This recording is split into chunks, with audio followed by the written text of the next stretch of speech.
He grew up on the family farm in Holy Cross, and he's the middle of 6 and worked on the farm. His farming intentions growing up were to farm and then get off the farm as fast as possible as soon as he graduated high school. In school, he was very much into sports. So he'd get up early in the morning and do his chores, make his breakfast, go to school, come home, do some more chores, chow down on supper, and then hit whatever sporting things he had to do. And right after he graduated, he went into the Army and did his service there. I don't remember how many years he was in, but Dad was a troubleshooter in the Army on surface-to-air missile systems. Now granted, he can't figure out why the VCR still flashes 12 or how to even turn on the new coffee maker, but it was a troubleshooter for surface-to-air missile systems.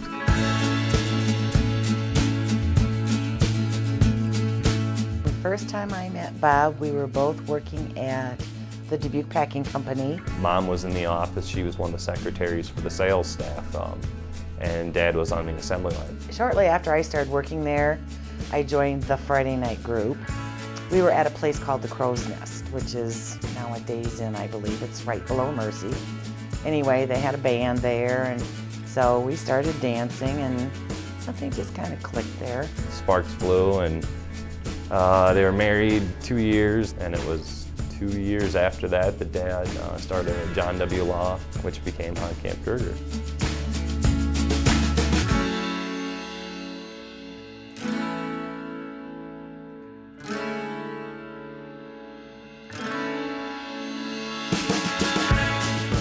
He came to the firm, I believe, in 1978. He was highly recommended by Al Krueger.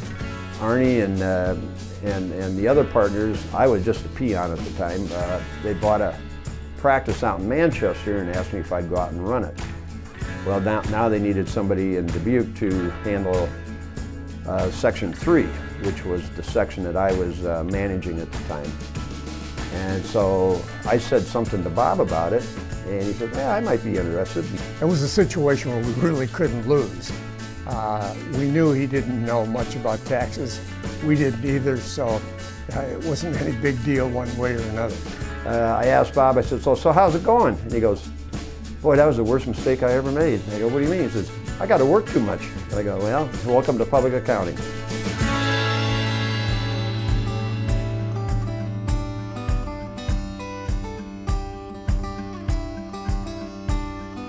I met Bob in 1982, I think it was, down on South Locust in the old building, and Bob had an Iowa Hawkeye, I think gold pants on with cuffs, and I think a plaid suit coat. He was very stylish. Bob has season tickets to Iowa Hawkeyes game, and so I was lucky enough he did invite me to go with him.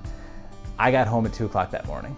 So we had gone back and they had tents set up, and there was actually a 42-inch screen TV. One of the things that is kind of a proud moment in my life is I've only missed 7 home games in 28 seasons now. And Dad has missed, I think, 4 in 36 seasons. So that's just something we've always done together. It's always him and me. That's actually where, I learned how to be an adult, was hanging out with Dad and all his drinking buddies at the Iowa game. So everybody knows Bob is a huge Iowa fan, and I made the mistake of asking him what the Iowa football team was going to be like this year. 40 minutes later, I was able to walk out of his office. And the guy now, working full-time, he can recite every statistic of every football player since the early 1950s. So if he's got all kinds of time in retirement, it's going to be 4-hour conversations, not 2-hour conversations. I always block out at least a half hour, an hour if possible, anytime I need to go to his office, because it's kind of like a like quicksand, like a black hole. You tend to stay there for a while.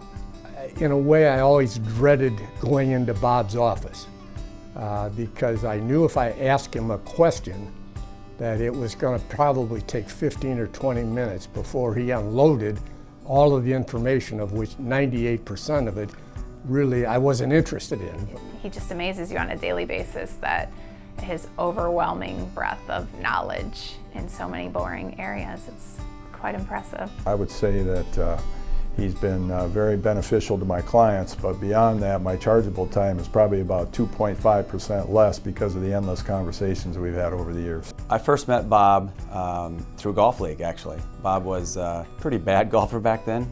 His handicap was like a 31, but he's getting a lot better since then. I think he's right around 30 now. One of the first times that I ever golfed in public was with Bob McQuillen on probably the first or second hole, and he didn't make it past the ladies' tees. So I was giving him a hard time about that, and I didn't know that there was actually a term for that, out. So if you don't make it past the ladies' tees, you have to play the rest of the hole. There was one other thing I wanted to mention about Bob, but I have to check my notes first.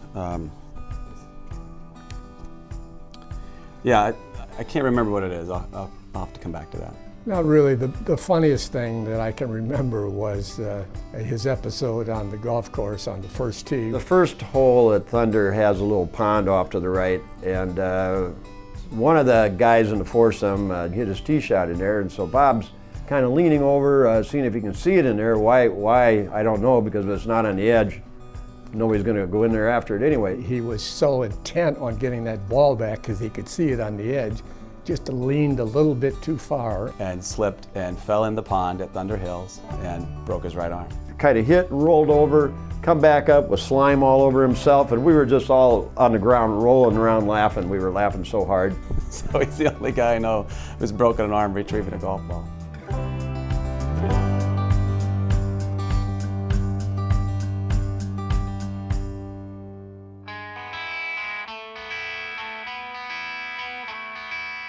Bob was a great relationship builder. Clients loved him. He hardly ever lost a client. He was very detailed, very concerned about his clients' success, and he had a great creative mind and did a great job on all fronts for all of his clients. I mean, the guy, unbelievable thinker. Just, I don't know anybody else like Mac. He could see the wheels spinning. You know, when you ask him a question or a client asks him a question, you can see the wheels spin, and then all of a sudden, boom, out came this answer that I don't think anybody else was going to come up with. But it was the right answer. He's one of the deepest thinkers I've ever met in my life.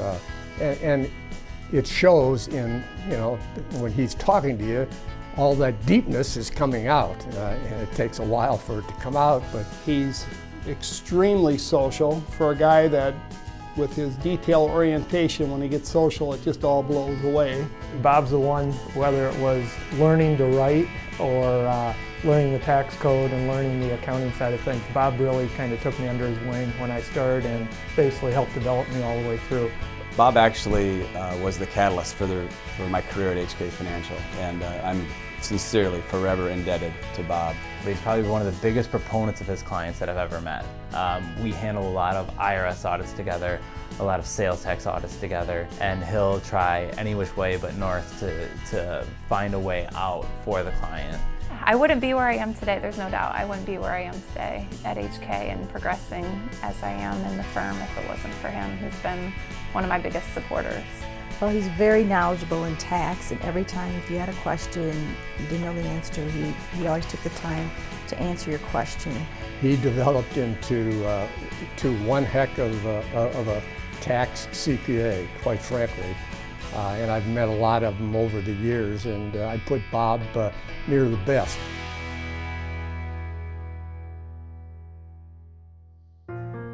Dad, in retirement, may your putts be short, your drives be long, and your drinks be cold. So I wish him well in his retirement.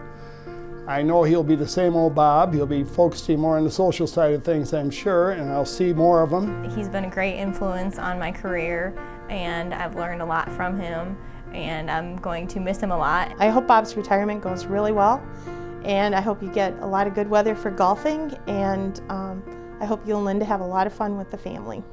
I want to say good luck, Bob, on your retirement.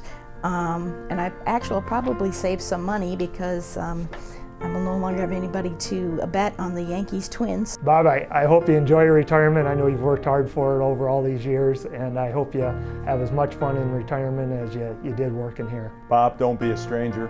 Hope that at some point you can come up to Platteville and visit. You've been a wonderful tax partner. I've told many people over the years that some of my greatest meetings have been with you, and I thank you for your efforts. Bob, I just wanted to wish you the best in retirement. It's been a pleasure working for you and getting to know you. I look forward to playing a lot of golf with you at Thunder Hills. Bob, I love you dearly, and I'm going to miss you when you're gone, and I hope you stop back to see us as much as you can. Good luck. It's been a pleasure working with you. I've learned a lot, and I hope you have fun. Thanks for all the experience and the stories. I learned a lot.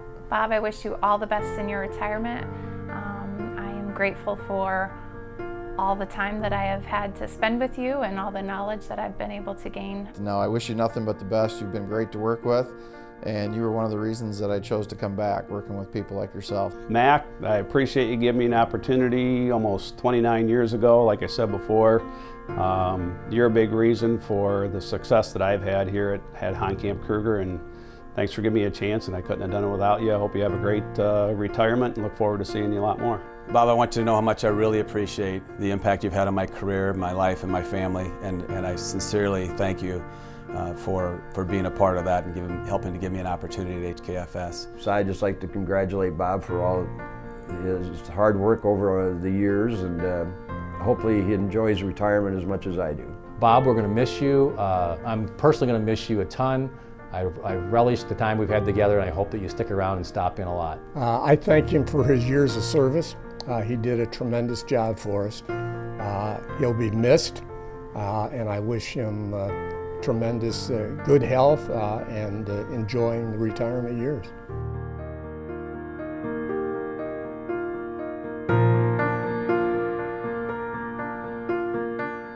I honestly believe that if I could be half as good a dad as he is, I would be a very good dad.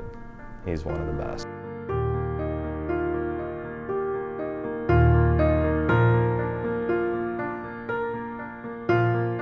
Hey Mac, I love you. I'm so looking forward to having you retire so we can spend more time together, renew that little spark. Congratulations on being such an awesome, awesome person. And I thank you and I love you with all my heart.